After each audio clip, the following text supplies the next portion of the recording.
Hello, and welcome to a reading of Faerietale by Perseverance. Part 1. Once upon a time, in a world not quite like our own, there started a fairy tale. Chapter 2.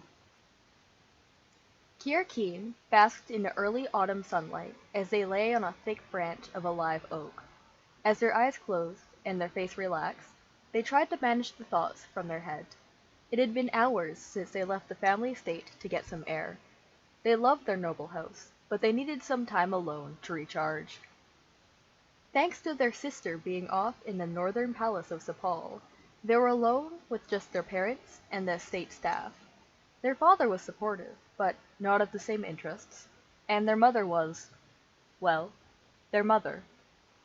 Kier scowled to themselves and adjusted their body to regain sunlight exposure from the slowly falling sun, and sighed, letting all the tenseness float away.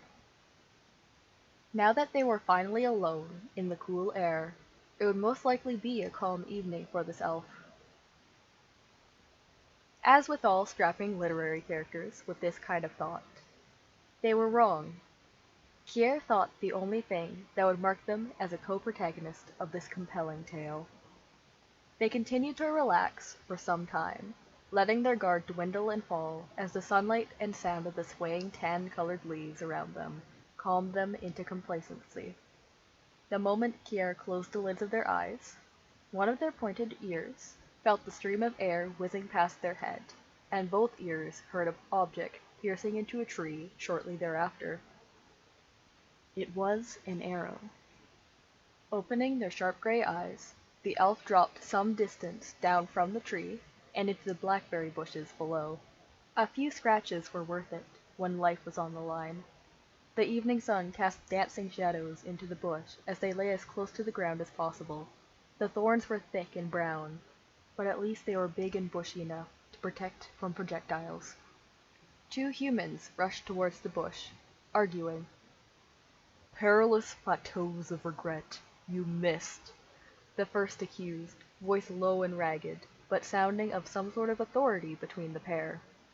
The one with the bow, or at least the one they thought would have the bow, since they were in a circumstance of being unable to see, made a noise of dissatisfaction. "That's because you were whining about your ex," the bowman countered angrily, pride obviously hurt. "No, I wasn't," the first guard deflected. "Look, at least it fell into the bushes," the marksman pointed out. The other guard gave him a withering look. "Hey, at least it can't run away now, Bobbern." Any reply that starts with "at least" is from the lips of someone who speaks with incompetence. The guard, apparently named Bobbern, quoted from an old proverb. The archer decided to ignore Bobbern's comments in favor of searching the bush. Kier shuffled back towards the tree in the middle of the bush, light leather armor catching on branches and brambles, and everything that hurt like a right old blackberry bush should. They had to stifle an almost constant cry of pain. In time, Kier's back hit the tree. What now? They looked around. The branches of the tree were too barren to climb. A well-shot arrow would definitely puncture a hole in the elf's body if they attempted to climb. The bush surrounded the tree. They could leave out the other side, while the two shuffled around trying to find Kier. They decided on that idea. Kier crawled through the sharp vegetation towards the other side of the tree. Home free was 5 feet away. Kier smiled to themselves. Stupid humans. They would never outsmart an elf of the key. Kier looked up. There was a tip of an arrow pointed straight at their head. The elf couldn't do anything without the guards letting go of the string. They blinked. "Well, that was unexpected," was all Kier drawled, forming a sly smile up at the two humans in an attempt to intimidate them both. Both guards seemed to look unnerved as their prisoner was being tied to the horse, so Kier was quite satisfied with that, at least. This has been the second chapter of Faerietale.